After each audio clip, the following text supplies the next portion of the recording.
Heavy hearts and heavy footsteps move closer to where two American flags stand firmly in place.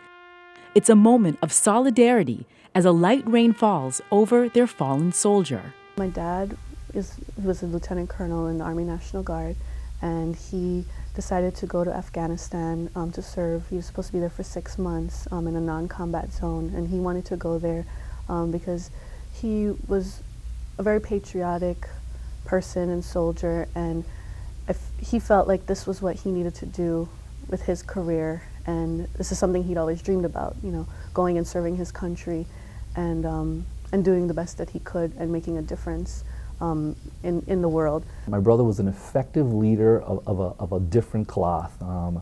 Most military people, they're very rigid, they're very strict in nature. It's the military way.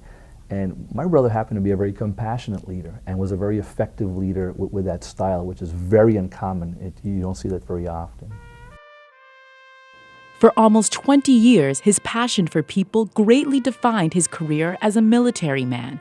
It also led him to his first trip to Afghanistan in December of '06. But his goodbyes to daughter Nicole and family would be his last. He was over there for a month, and he decided to go visit the VI troops in Iraq one weekend. One of my cousins was also serving there, and on his way back from Iraq to Afghanistan, he was on a Black Hawk helicopter, and it was shot down, and he was amongst 11 other soldiers, very high-ranking official soldiers on the plane.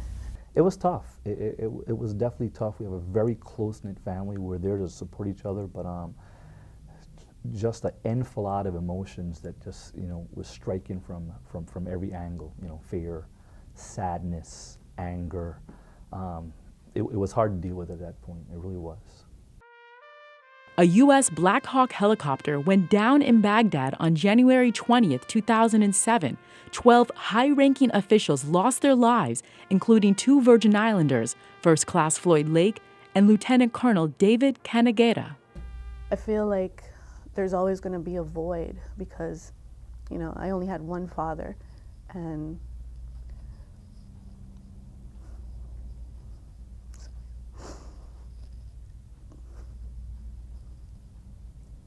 he's no longer with me, so I have to live with this for the rest of my life. Sorry.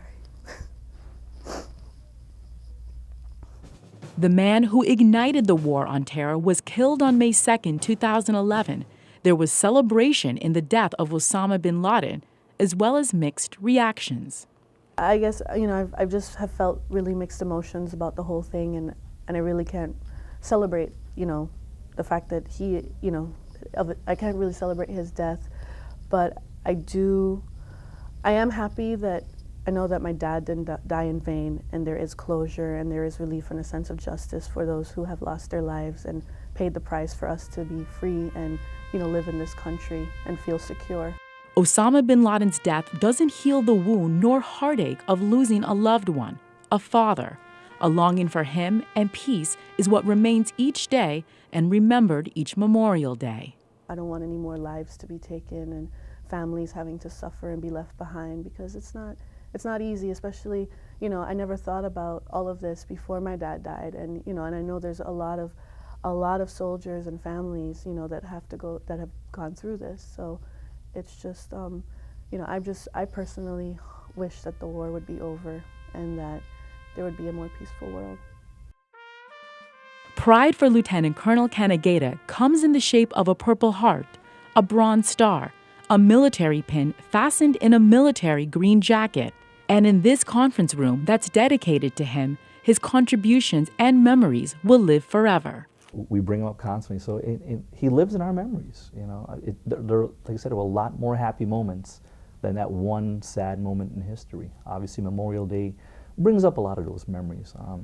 As American citizens, I don't think we appreciate days like Memorial Day and Veterans Day like we should. I look at our surroundings, and that's where I'm often disappointed at the stuff I see in my surroundings in regards to how we recognize our living soldiers, those who have served, and those who have given an ultimate sacrifice with shedding their blood on battlefields around this world. Out here, the sacrifice of one Canegata is honored and remembered by these two, and where the fallen soldier now rests in peace, two American flags stand tall and proud, just like the legacy he left behind.